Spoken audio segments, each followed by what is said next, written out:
Halo teman-teman, sampai ketemu lagi nih, senang ya bisa bertemu lagi. Saya berharap semuanya tetap dalam keadaan sehat ya. Oke, baik. Kita akan melanjutkan pelajaran kita yang kedua, bab kedua dalam buku kita, yaitu Approaches to Valuation ya. Jadi sebenarnya ini bab 2 ini penting ya, karena ini membahas mengenai metode-metode ataupun yang kita sebut dengan pendekatan ya untuk melakukan valuasi, approaches to valuation.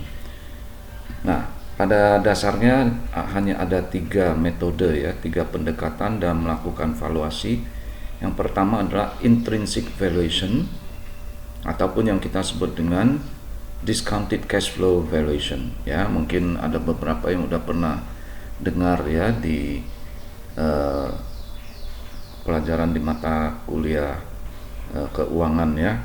Jadi dalam mata kuliah manajemen keuangan dasar maupun manajemen keuangan lanjutan, nah itu biasanya saya bahas ya mengenai metode discounted cash flow ya valuation ataupun yang kita sebut dengan metode DCF ya.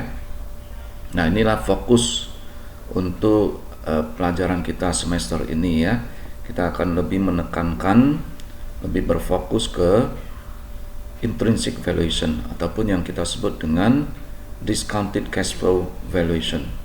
Oke, karena waktu terbatas, mungkin kalau waktu mengizinkan saya akan menyinggung mengenai relative valuation ya. Jadi waktunya cuman singkat ya, sampai bulan Juli, jadi tugasnya banyak ini untuk pelajaran ini ya. Materinya juga cukup padat, jadi saya berharap semuanya bisa fokus ya, belajar dengan sungguh-sungguh karena PR-nya juga akan banyak ya untuk pelajaran ini.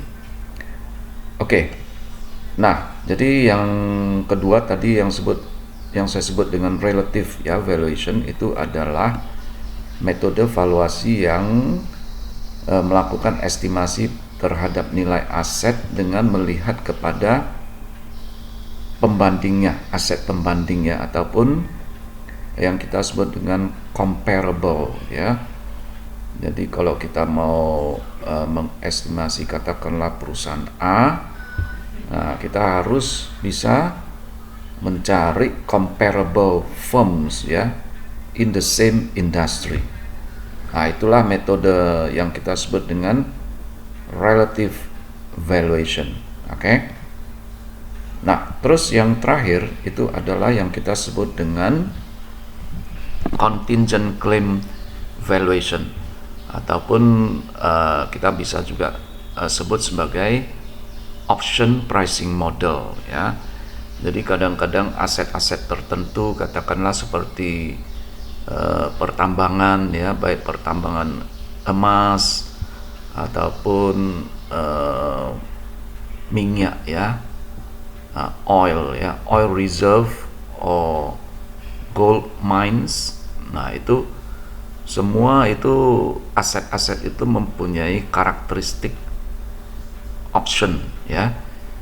Jadi metode yang cocok untuk mengestimasi nilai daripada aset yang mempunyai karakteristik option adalah option pricing model.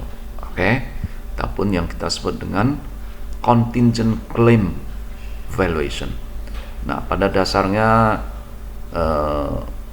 di dalam pasar ya, itu semua estimasi terhadap nilai daripada aset itu dasarnya itu adalah 3 metode ini ya.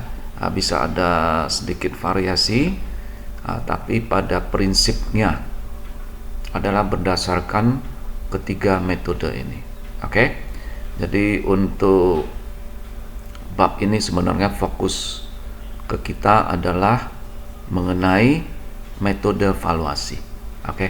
Jadi untuk pelajaran semester pendek ini kita akan lebih berfokus ke intrinsic valuation ataupun yang kita sebut dengan discounted cash flow valuation. Oke, untuk minggu ini saya rasa kita akan sampai sini dulu. Kita akan melanjutkan lagi bab ketiga ya minggu depan, yaitu mengenai financial statements analysis. Sekian, terima kasih.